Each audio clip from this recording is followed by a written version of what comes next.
What is up, you guys, and welcome to the Upper 90 YouTube Soccer channel where we're talking about England's starting lineup. Today, they are playing Czech Republic, and I think Southgate is probably going to have to go with a little bit different formation than what he has been doing. Now, those that are new to this channel, my name is Mike. I'm a huge football fan. I love Chelsea. I love talking about English Premier League, but I also like talking about the English national team. So that's why we're talking about this today.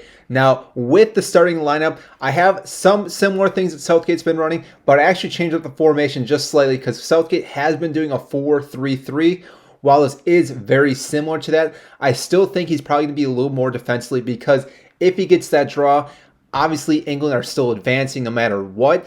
If they lose, they still have the chance to advance, and if they win, they obviously are top of the group. And I think, therefore, he's going to go a little more defensively, which, again, is going to be boring for England, for most people watching this. But, again, I understand where Southgate is coming from. Now, starting off in the back, it's pretty obvious who's starting here. That's going to be Pickford again. I know I've been picking him each and every time I've been picking England. He's been doing pretty well this tournament, has not done too much. I mean, really, there has been no errors or anything. Really hasn't had to step up too much. I mean, against Scotland, it was a 0-0 draw, so not really expecting too much. Against Croatia, they won 1-0. So, again, he's had 2 clean sheets. Therefore, I can't really knock him or anything, and therefore, he's definitely going to be starting. Now, in the defense, I'm going to go kind of with the same lineup we went with last time because against Scotland, yes, there was a 0-0 draw. Against Croatia, they also didn't give up any goals. So it'd be really hard to switch up your CBs right now. Obviously, Maguire is a big player, but I'm going to start Mings on this left side. I'm not sure where he just went. There he is. You have to start Mings. I mean, after his 2 starts for this term, he's been doing pretty well. I know a lot of people had issues with him starting, but I think he's shown what he can do. Again, he's been fairly solid defensively. I mean, he's had a few errors here and there, but again, overall, I think he's the guy that needs to be starting. And then next to him, again, I don't have to put too much effort into this, but it's going to be Stones.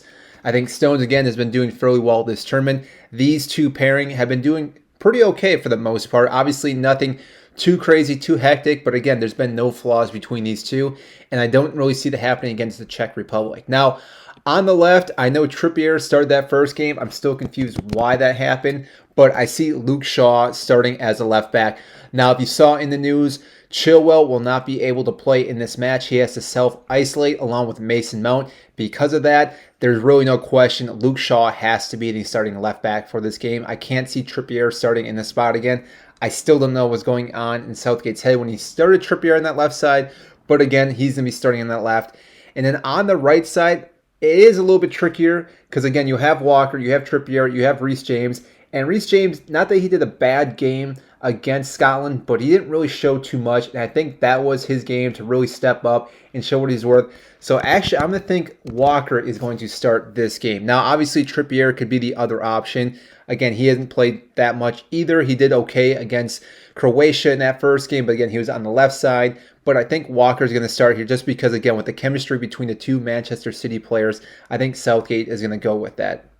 Now, in the midfield, again, this is where it gets a little boring again because I don't think Southgate is going to change too much up here either. So I see Rice starting here on the left, kind of be more of the CDM. I can see really this switching where Rice drops into the middle and these 2 guys play up a little bit higher. But again, it's really hard to say. And then the guy next to him is going to be Phillips.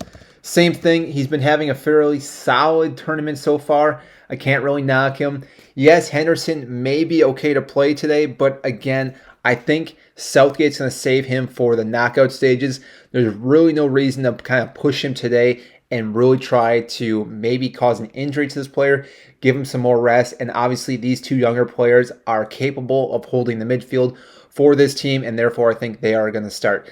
Now, as the CAM, now, like I said, Mason Mount has to isolate, and therefore he will not be starting.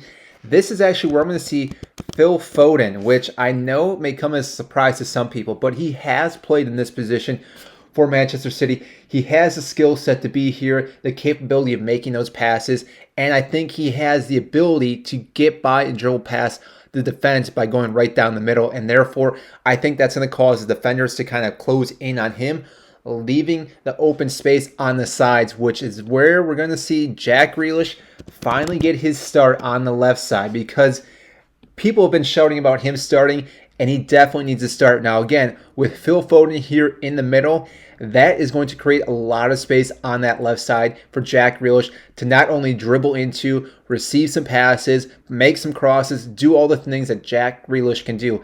Now, I know Sterling's been Southgate's one of my favorite players to play, but you have to start Grealish in this game.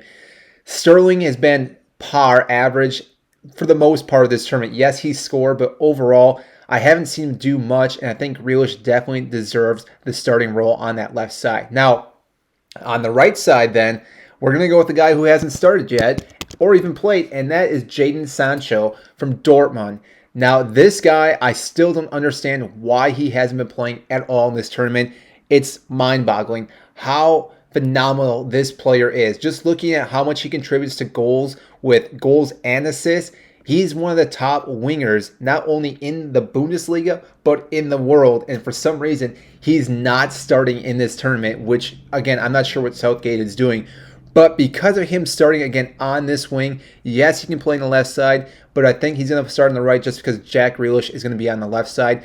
He can do the same thing that Foden can do. He can dribble down the line, cross the ball. He can dribble towards the goal. He can make some runs. He's a very dynamic and intelligent player that should be starting, because when he gets this ball over this side, he can link up with Kane. He can link up with Foden. Even Phillips can maybe do some 1-2s with him, and possibly Walker overlapping. No, Southgate really hasn't told any of his left back or right backs to do any overlapping. I don't know if that will actually happen.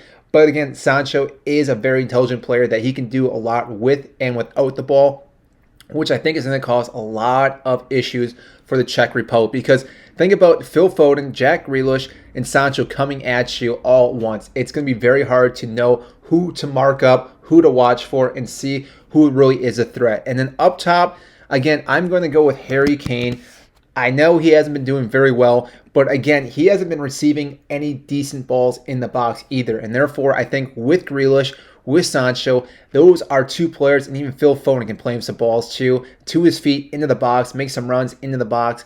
They are going to actually allow Kane to open up and get some goal opportunities. Now, I could see Kane being benched this game, though, just because, again, like I said, England do have 4 points. They really only need to draw right now. They could start DCL, give Kane some time to rest, because it looks like he is a little bit fatigued. But knowing Harry Kane, he's definitely not going to want to be benched at all, and therefore I think he is going to start. I can see him maybe putting in 60 minutes into this game. Hopefully before that he can score in the first 60 minutes.